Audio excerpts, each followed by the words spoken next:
year is 2099. A train hurtles through a tunnel at a blinding speed. 5,000 miles an hour. On a journey through the Atlantic Ocean. Its passengers just had dinner in New York. And in less than an hour, they'll be having dessert in Paris. Science fiction? Perhaps not.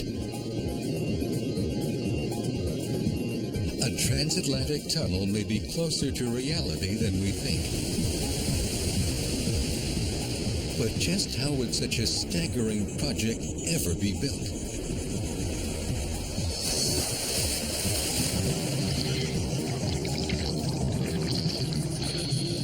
Even if it could be completed, could it withstand the horrific dangers that would surely confront it?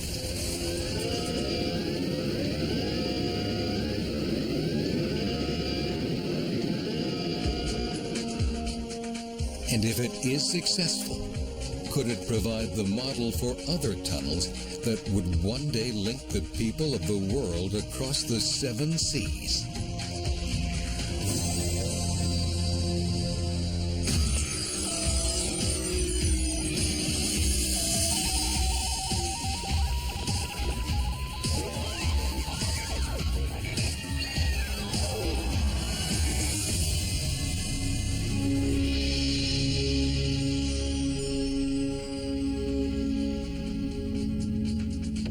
Planet Earth.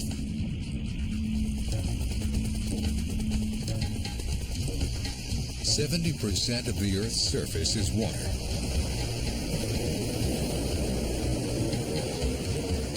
From time immemorial, the oceans and seas have been a mighty barrier, separating the peoples of the world.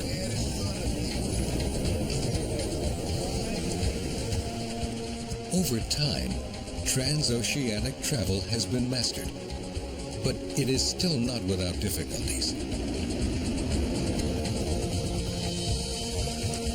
In the not-too-distant future, there may be a radical new way to cross the oceans, one that will forever transform life as we know it.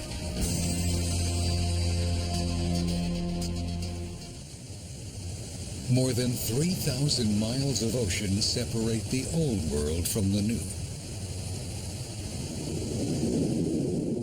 A transatlantic tunnel would be the most massive construction project in human history, requiring global resources on a scale never before imagined.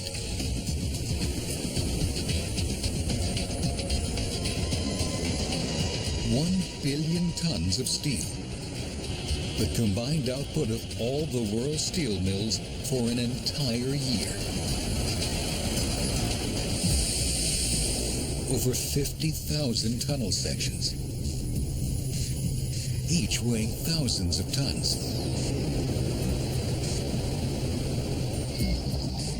Securing each to the ocean floor. The cost would be staggering, $12 trillion, and would take a century or more to complete, under some of the most extreme working conditions on the planet. But if completed, the transatlantic tunnel would change people's lives like nothing before. 60 million people cross the Atlantic every year. Most fly. And still it takes the better part of a day.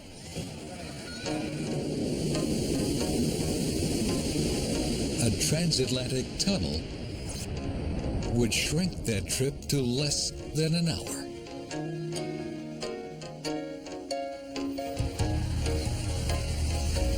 One could easily live on one side and work on the other.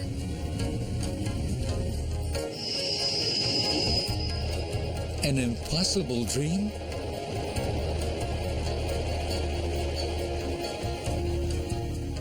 Frank Davidson doesn't think so.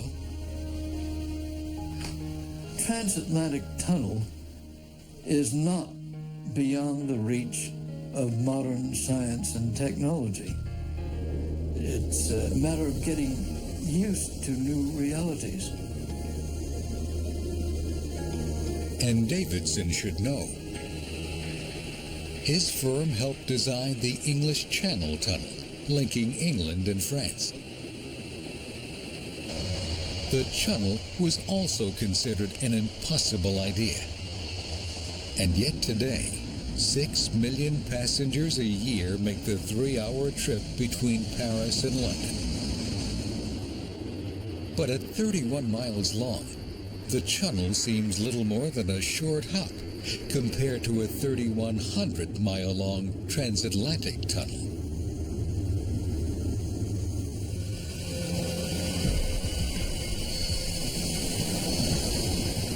The idea of a transatlantic tunnel has inspired visionaries for over a century.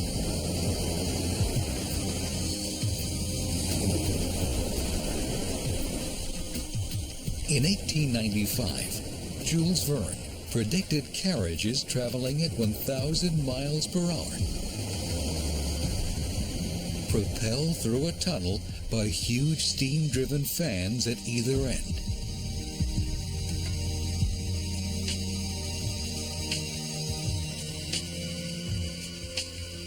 In 1972, science fiction writer Harry Harrison envisioned a transatlantic tunnel partially supported by vast undersea bridges.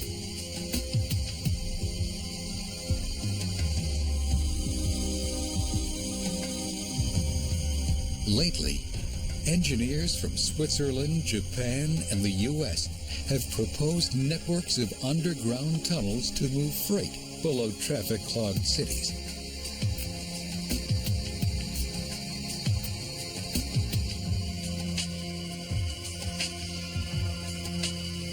But constructing an underwater tunnel to carry passengers across the Atlantic would pose challenges of unimaginable proportions.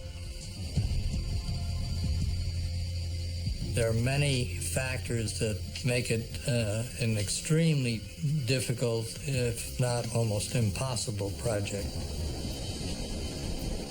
The very limited weather windows for construction, the extreme distances that you'd have to move materials, and of course the cost of this enormous project. Difficult, dangerous,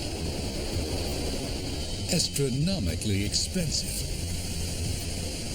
and in the minds of some visionaries, altogether possible. When you start looking at the problems systematically, they will yield to research and development.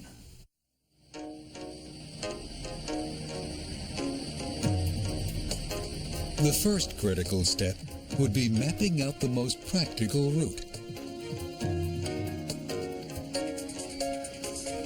Since undersea construction can run as much as $4 billion a mile, the cheapest path would be the shortest one.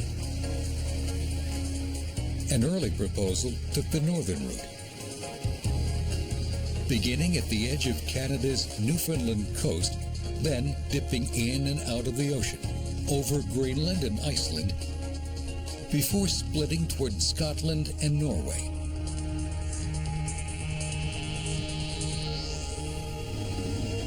Compared to a completely submerged tunnel from New York to England, this route would cut underwater construction in half.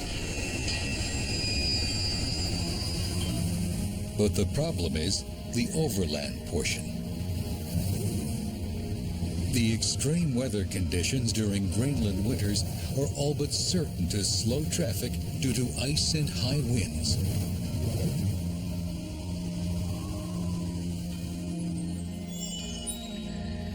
The best route may also turn out to be the most expensive. A straight shot 3,100 miles underwater from New York City to the coast of England. and on to London and Paris.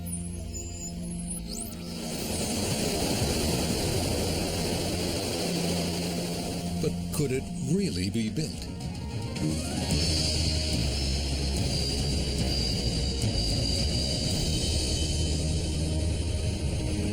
The classic way to build a tunnel is to dig.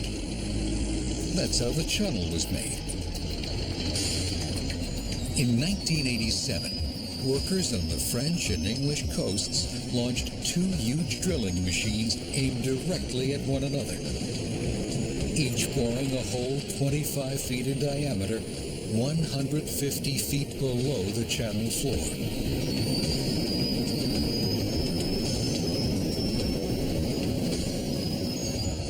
Three years later, the two teams met up at the midpoint, and the drilling was complete.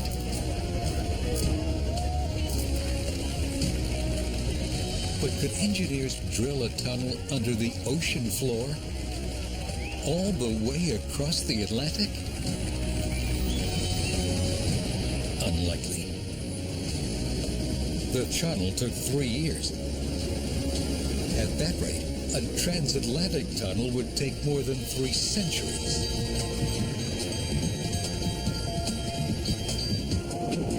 And there's another problem. The channel lies only 300 feet below sea level.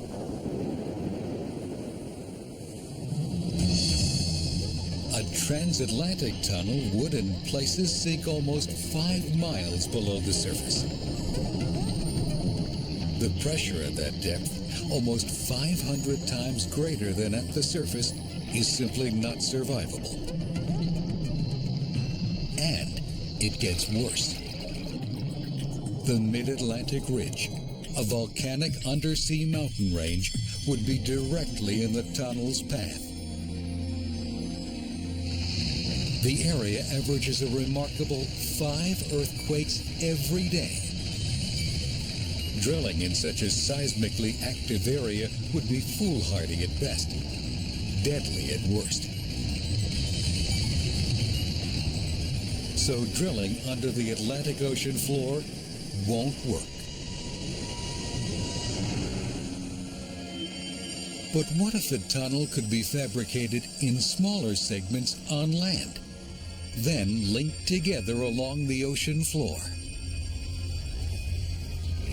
This design, known as an immersed tunnel, has been in use for more than a century.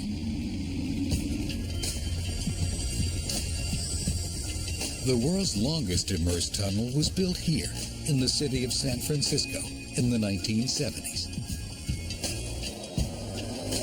Every day, that city's famous subway, known as BART, takes thousands of commuters across the bay through the world's longest and deepest immersed tunnel. It extends for more than 3.5 miles, sitting 130 feet below the surface, along the bottom of the bay. The tunnel is composed of 57 prefabricated sections, each 24 feet high and 330 feet long. Immersed tunnels have proven safer to build than tunnels bored through the earth. Could an immersed tunnel 1,000 times longer than San Francisco's cross the floor of the Atlantic Ocean?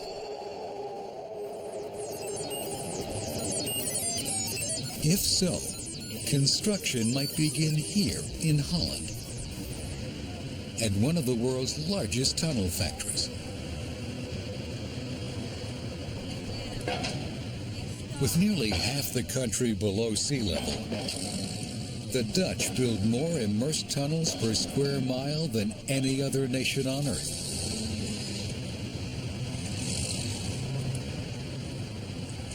Imagine you have a large tunnel. It could be a tube or box-type tunnel. You cut it in pieces. But first you have to build those pieces. Building an immersed tunnel begins with concrete. lots of concrete. First, a concrete floor is poured onto a giant preset form. Once the floor dries, the walls and roof can be poured. Each 300-foot-long section of tunnel consumes almost 30,000 tons of steel and concrete. Enough to build a 10-story apartment building. If the concrete dries too quickly, it will become brittle and possibly crack. That's why workers continuously run giant steam generators over the concrete for up to 28 days.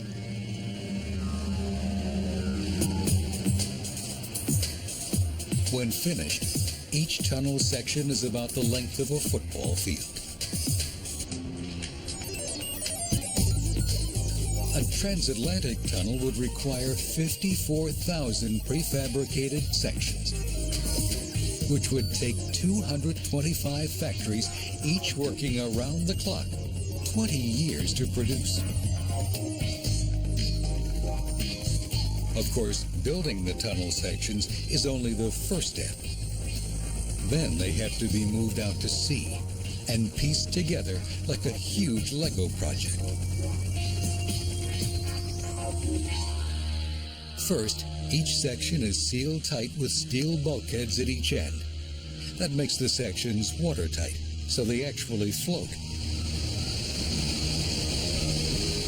Next, the dry dock is flooded. And these massive tubes can be simply towed out to sea. We can actually float each element out of this dry dock automatically whenever we want. If these sections were destined for the transatlantic tunnel, they'd be on a very long journey. Sometimes as far as 1,500 miles.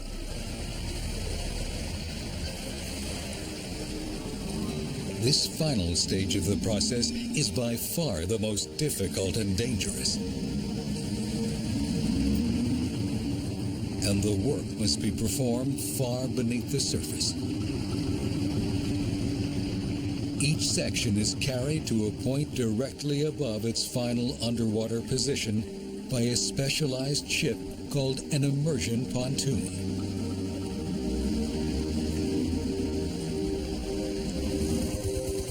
It is then partially flooded, causing it to sink. Robotic winches control its descent.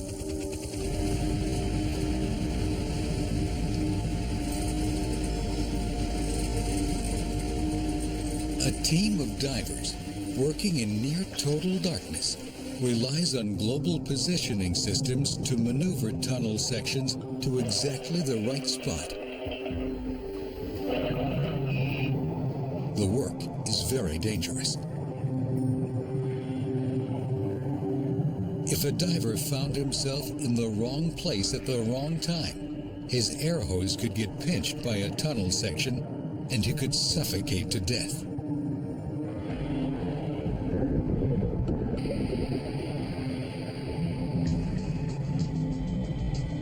Final placement is critical.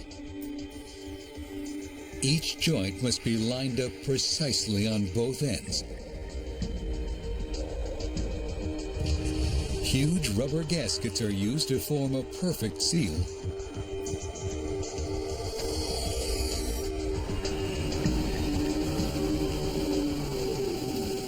Immersed tunnels sit in a carved trench to provide a snug fit to the bottom.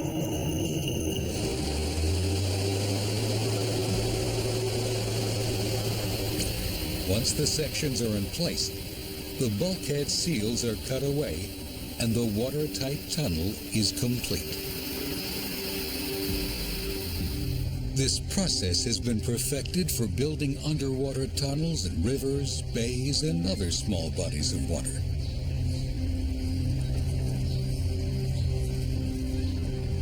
But could it be adapted for a transatlantic tunnel?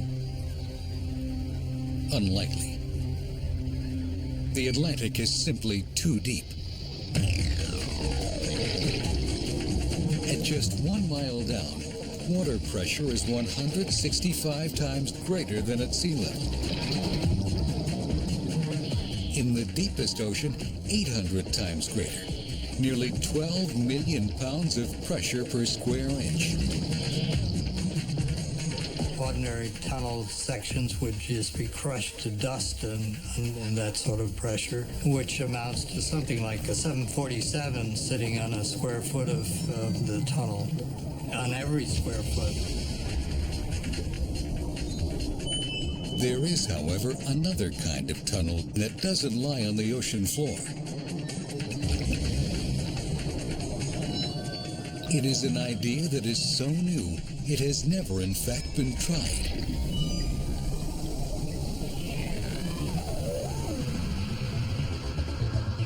But some engineers think this radical design might provide the breakthrough necessary to build the Transatlantic Tunnel. And it could all happen here, in Norway.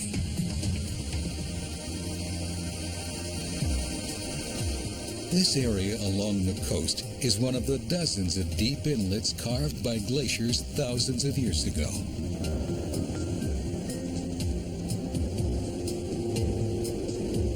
It's an area of Norway characterized by a sweeping natural beauty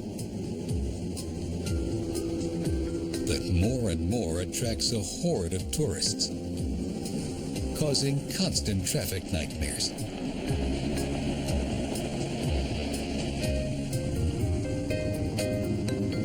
Car lines for the ferry snake back for hours.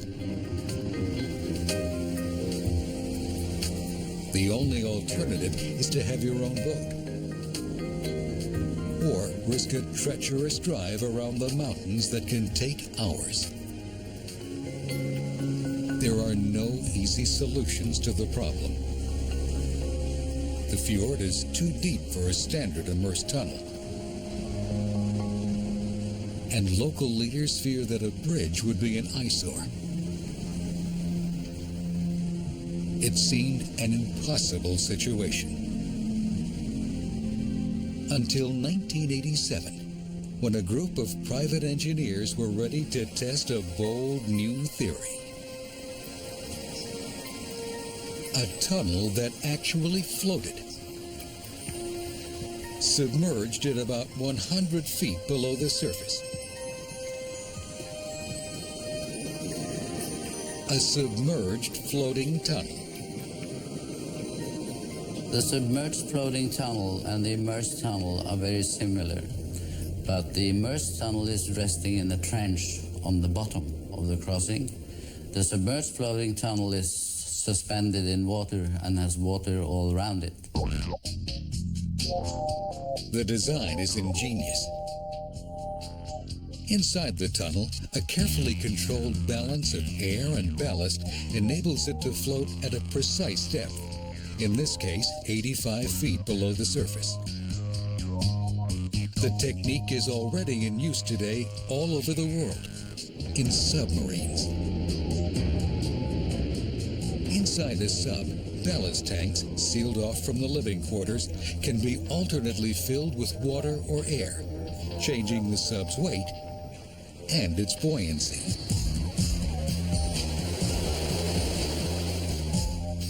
The submerged floating tunnel would work the same way. But to make sure it doesn't pop to the surface, a series of tethers would anchor it to the bottom.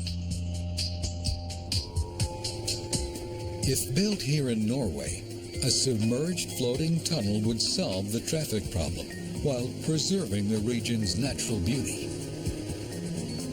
When you look at all the alternatives, the submerged floating tunnel becomes very interesting very quickly. But like all revolutionary ideas, the submerged floating tunnel has run into public skepticism.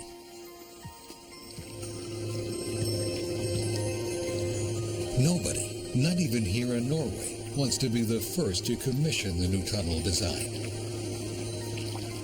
the local government has postponed the project.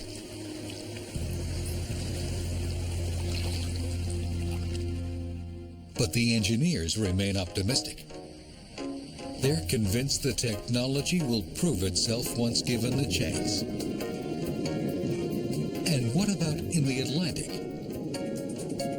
Could a 3,000-mile tunnel actually float between New York and the United Kingdom? Walter Grants has worked with floating tunnel designs, and even he's a skeptic. It would be a very impressive structure if you could see it underwater, running all the way from London to New York. The critical problem: how to keep it in place. What would prevent such a long floating tunnel from, well, floating away?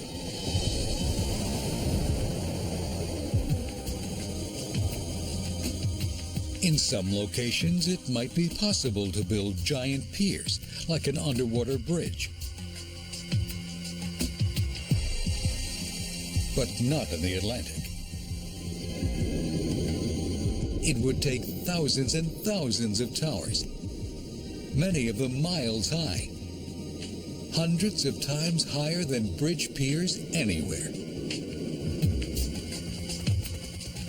The piers themselves would be a larger construction project than the tunnel.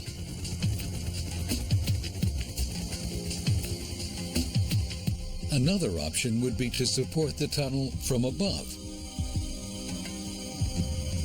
Huge floating pontoons might hold the tunnel in place from the surface. Just not here, where the pontoons would be subject to the violent weather conditions in the Atlantic. Worse yet, the Atlantic is home to the powerful Gulf Stream. Currents constantly moving 100 times as much water a day as the Nile, the Colorado, the Amazon, the Mississippi, and the Yangtze rivers combined. But there is another technology for supporting massively heavy floating objects at sea. And it's already in use. In offshore oil platforms. 100 miles off the coast of Norway in the North Sea, the Hydron oil platform sits smack in the middle of the Gulf Stream's forceful currents. It stayed in place for almost a decade. In the early 90s, the platform was built in a shipyard and floated whole out to sea.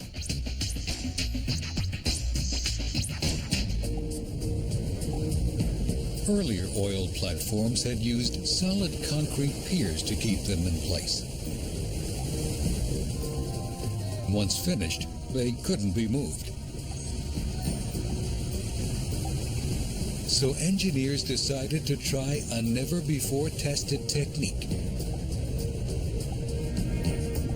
To the underside of the platform, they attached 1,000-foot-long steel pipes, just long enough to reach the bottom, where powerful suction anchors were driven into the sea floor.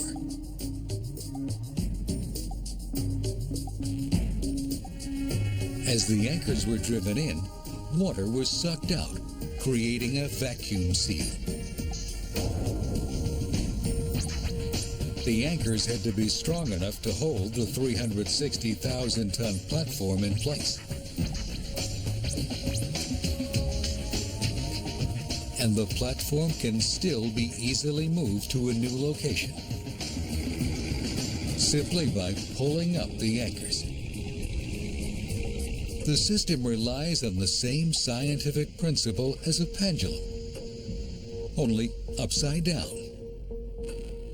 If you remember a grandfather clock, when the weight is up here, it is forced down by gravity.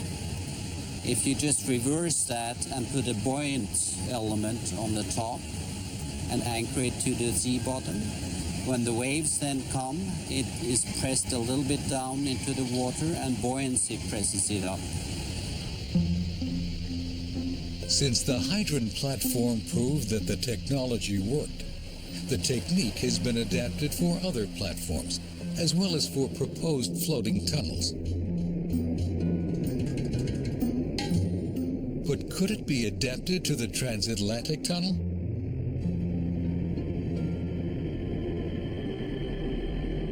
Engineers believe the ideal depth for the tunnel would be about 150 feet. That's deep enough to avoid ship traffic, yet shallow enough to minimize pressure problems.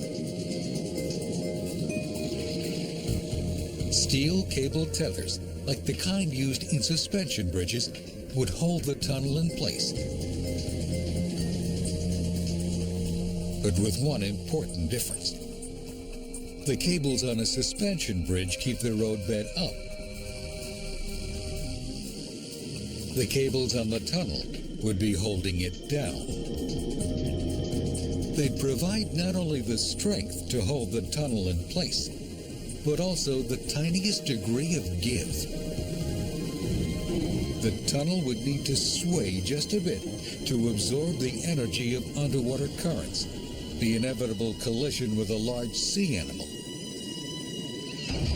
Or perhaps even worse.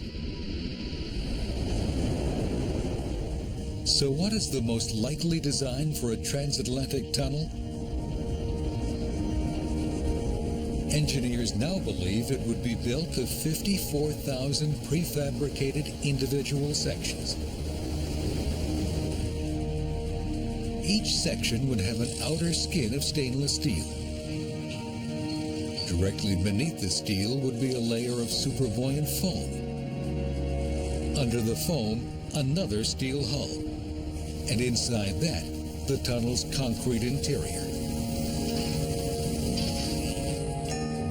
The interior would hold eastbound and westbound tracks, as well as a centrally located auxiliary track for emergencies.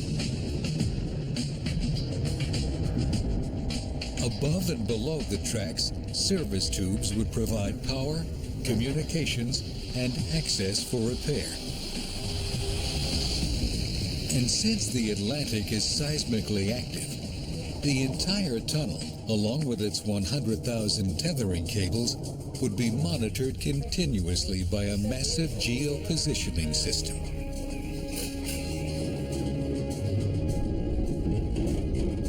Any shift in the sea floor would trigger an automated system-wide retensioning of the cables.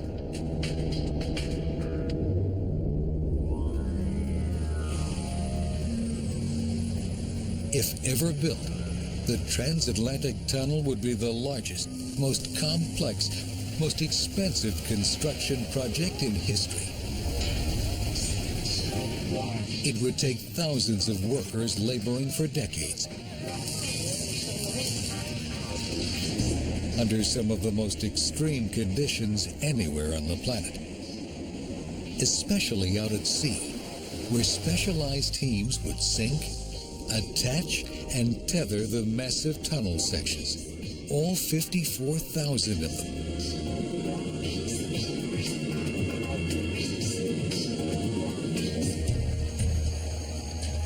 The first sections might be attached under New York Harbor, and the work would then move out into the Atlantic.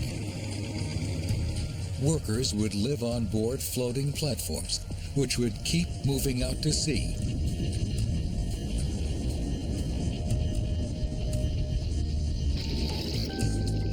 Divers would help maneuver the sections during placement operations. But attaching the tethers to the sea floor would most likely need to be done by submersibles, since no diver could survive the pressure at those extreme depths.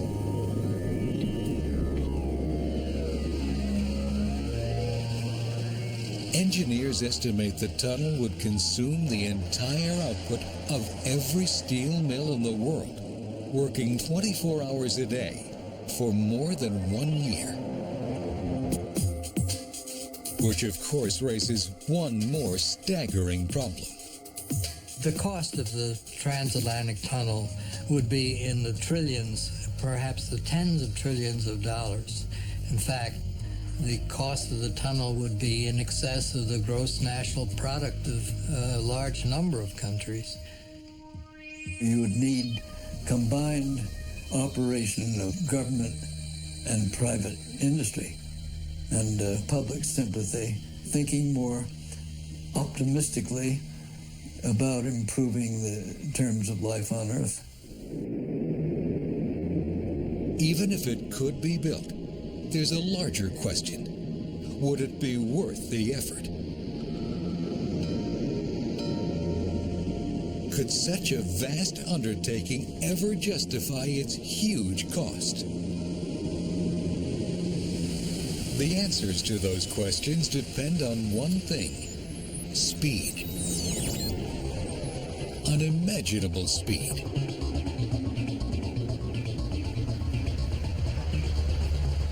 Up until this century, the fastest way across the Atlantic was by ship. A one-way trip took about a week. Planes, and later jets, brought the trip down to hours.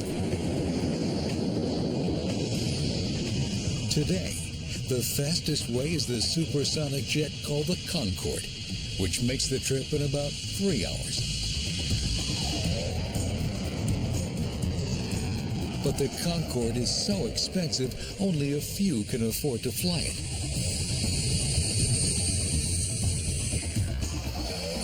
Could a train go faster than a supersonic jet?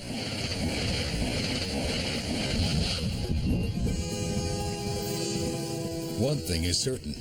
There could be no diesel trains in the tunnel. There would be no way to vent the deadly exhaust. The only possibility would be an electric train. A very fast electric train.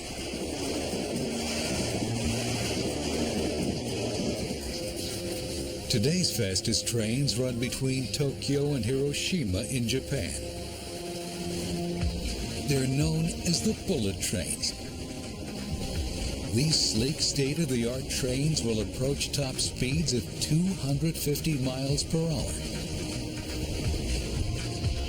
Not bad, but nowhere near fast enough. To make the transatlantic tunnel feasible, designers would need to build a train that went 20 times faster than today's fastest working trains. And as incredible as that seems, it's theoretically possible. The main limit to the speed of a train is friction, caused by their weight on the tracks. But what if that friction could be reduced or eliminated?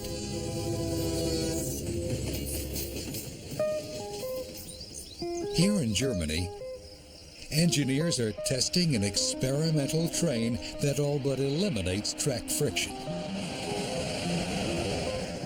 Because the train doesn't ride on tracks.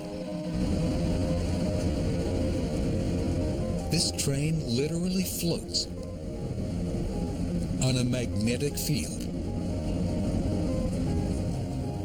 It's called maglev, for magnetic levitation. Maglev technology is doing what a typical train does, except using electromagnets. Instead of having wheels and rails, we have magnets to lift and guide the vehicle, and then a non-contact propulsion system to propel the vehicle down the track.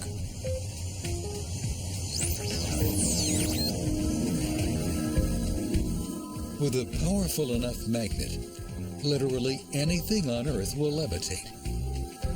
A drop of water, an ice cube, even a strawberry. Maglev trains work like this. When the system is first powered on, a powerful electromagnetic field lifts the train up about an inch off the track. powerful generators in the track then begin to produce waves of magnetic energy, which propel the train forward.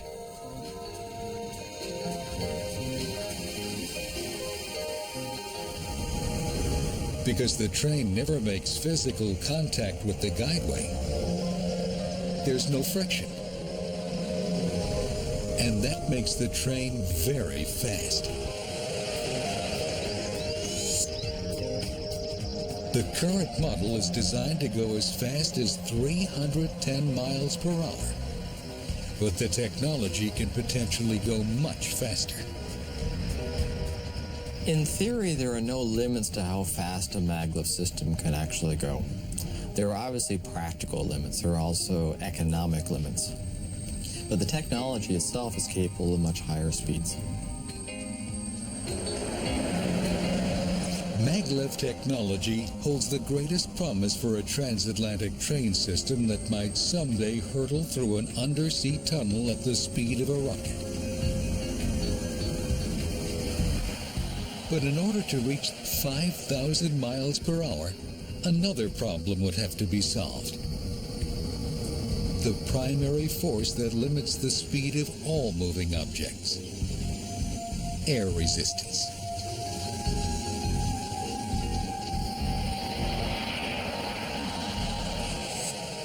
The faster you go, the more air resistance you have, which means the more power you use.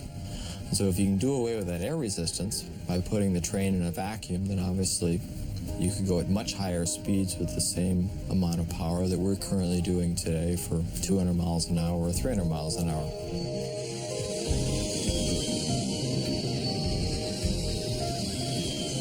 The transatlantic tunnel would need to be totally airless. A perfect vacuum. Vacuum tubes are nothing new. The technology was developed a century ago to send documents and small parts through factories and offices. The concept is simple. Pumping all the air out of a tube creates a vacuum. With no air, there's no air resistance to any object going through it.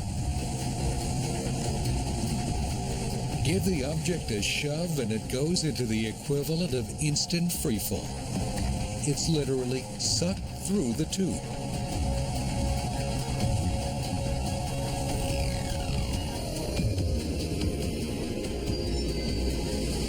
Could engineers turn the transatlantic tunnel into a vacuum tube?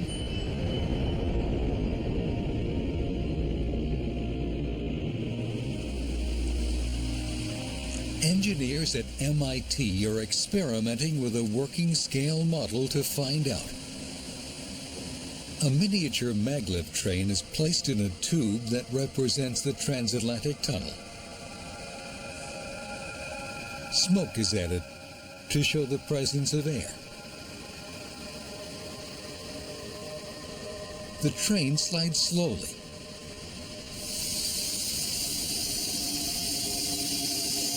Next, all the air is removed with a vacuum pump. Now, when the train is added, its speed is tripled. Without air to push it back, the train slides completely unimpeded through the tube. Of course, removing the air from a 6-foot tube is one thing. Turning a 3,000-mile-long train tunnel into a vacuum is quite another matter. To initially pump all the air out of the transatlantic tunnel in order to create the vacuum necessary for high-speed travel, we require several months of pumping at millions and millions of cubic feet per hour of pumping speed. It would take the pumping force of about 100 jumbo jet engines running continuously at full throttle for about 2 weeks.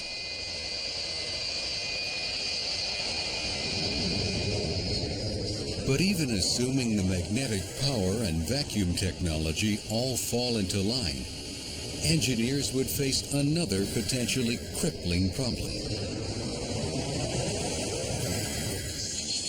The deadly force of acceleration. How could the human body tolerate the crushing G-forces that would almost certainly occur at those speeds? When an object, space shuttle, jet plane, or train accelerates or changes speeds, its occupants will experience either a sense of increased weight or a sense of lightness. These are G-forces. Shuttle astronauts can experience up to 3 Gs, or 3 times the normal pull of gravity, as the rocket accelerates from 0 to 17,000 miles an hour in about 8 minutes.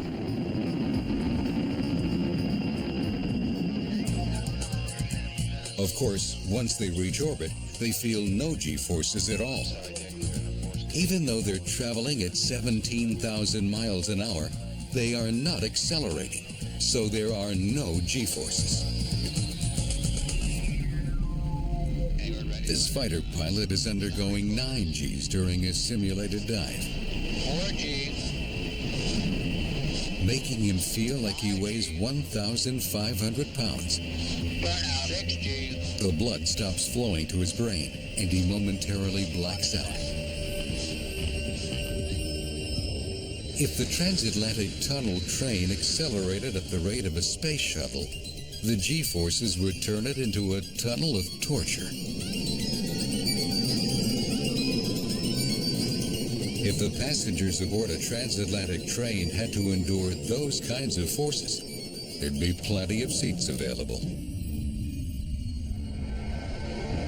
Fortunately, that won't happen.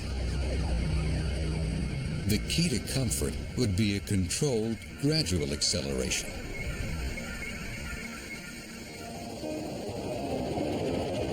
Beginning its journey east from New York City, the train would first pass through an airlock, accelerating gradually for the first 750 miles.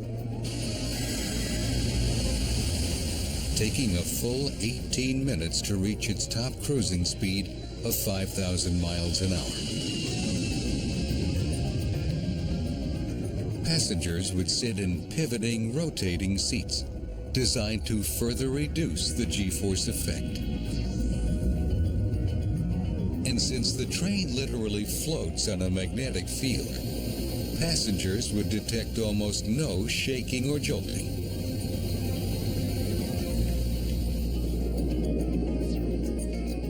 Each car would be the equivalent of a sealed spaceship with its own pressurized recirculating air.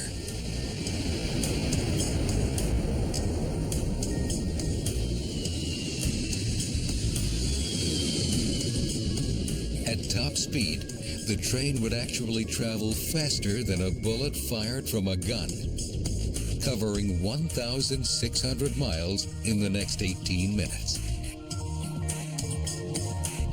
The final leg of the journey would be an 18-minute deceleration. The train would pull into London Station exactly 54 minutes after leaving New York. Less time than an hour's ride to the airport in rush hour. Power for the system would come from generators located at the 2 stations.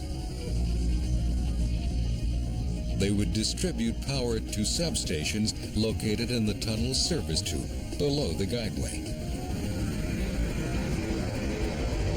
It's an elegant if ambitious plan.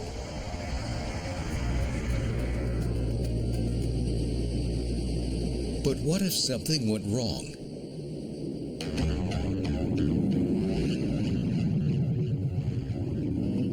Fire is one of the biggest concerns for tunnel engineers.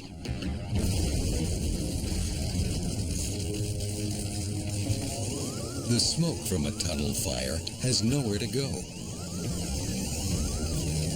making these fires unusually deadly.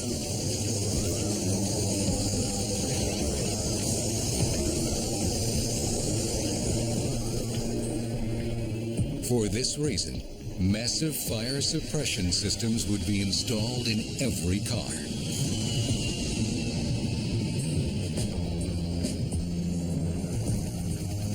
A collision would also be catastrophic.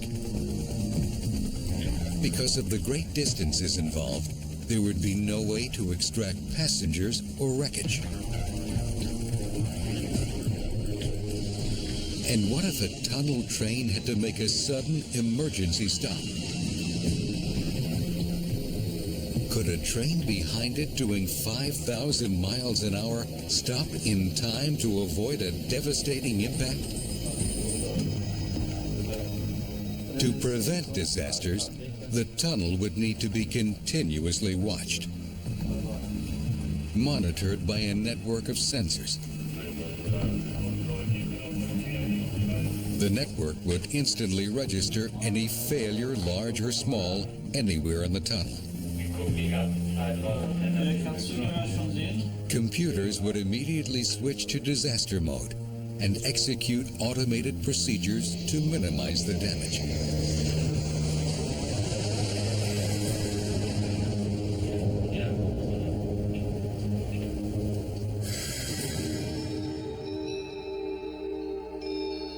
But there is one scenario that even the best safety systems could not prevent. It's a scenario that, if it ever came to pass, could render the Transatlantic Tunnel a severed, lifeless artery.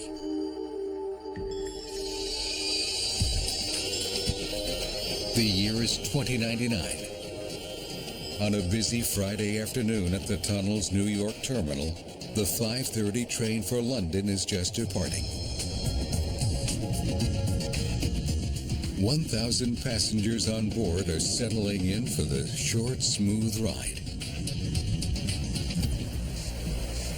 But 800 miles out at sea, disaster awaits them. An aging nuclear sub has just lost navigational power. All steering control is gone. As the crew fights to fix the problem, one system after another begins to fail. The captain suddenly finds himself not only without rudder, but without visual and without sonar. The sub is blind and now completely out of control. And it's heading straight for the Transatlantic Tunnel.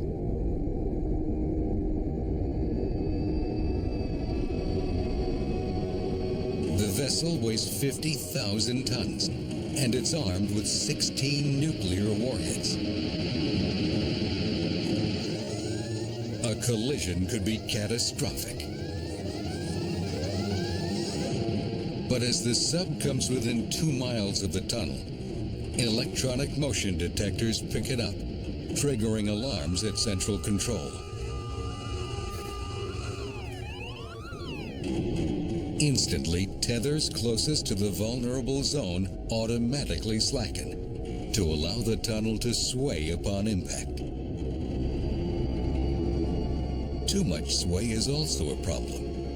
If the tunnel is pushed too far out of position, the maglev guideway could warp, causing a disastrous 5,000 mile per hour derailment.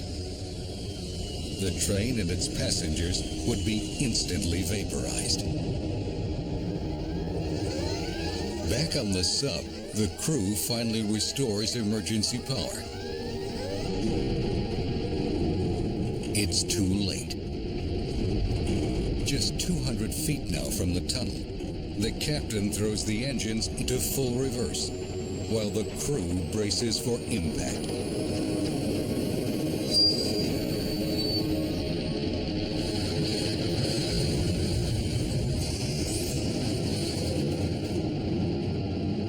The tunnel shakes violently.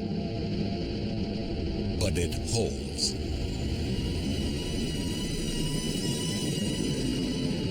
The concrete and steel walls absorb the blow with only minor surface cracks.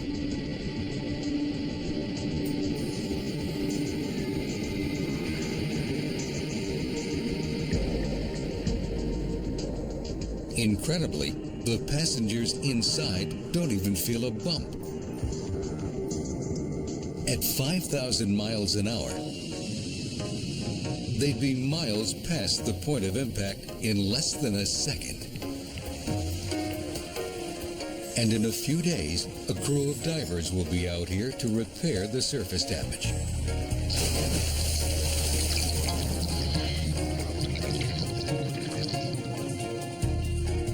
Yes, it is a happy ending. Of course, no one can know for sure unless the tunnel is built.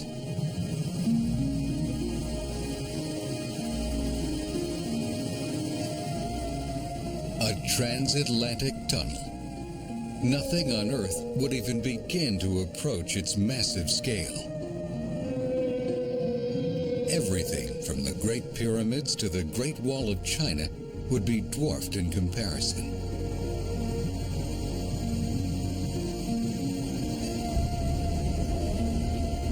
Yet despite its staggering cost and technical challenges, visionaries like Frank Davidson believe that one day it might happen.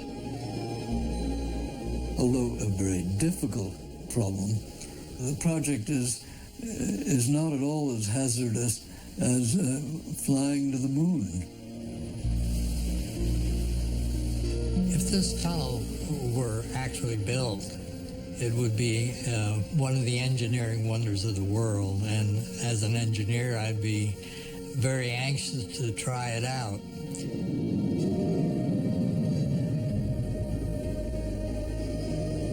What we forget is how far we've already come. The things we take for granted today were considered unimaginable yesterday.